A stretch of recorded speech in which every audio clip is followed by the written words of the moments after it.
நம்ம உடல் வந்து கோவில். ஏன்னா இதுக்குள்ள கடவுள் இருக்கிறார்.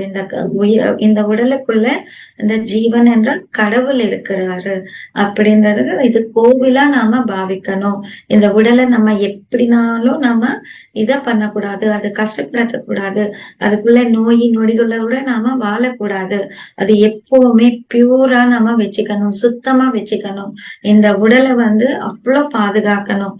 பத்ரிஜி வந்து உடலுக்கு அவ்வளவு இம்பார்ட்டன்ஸ் கொடுப்பாரு. ஏன்னா இந்த உடல் இருக்கிறதுனாலதான் நம்மளால உயர முடியுது. இந்த உடல் இருக்கிறதுனாலதான் இந்த மகத்துவான இந்த பூமி மேல நம்ம பிறக்க முடிஞ்சது. இந்த உடல் இருக்கிறதுனாலதான் நம்ம ஆன்ம வளர்ச்சி அடையிறது. சோ இந்த உடலுக்கு நம்ம எவ்வளவு நன்றி கடன் செலுத்தணும். இந்த உடல் எத்தனை விதமா நமக்கு உபயோகப்படுது. அதனால அந்த உடலுக்கு தேவையான சரியான ரெஸ்ட் கொடுக்கணும், உடலுக்கு தேவையான சரியான உணவு கொடுக்கணும்.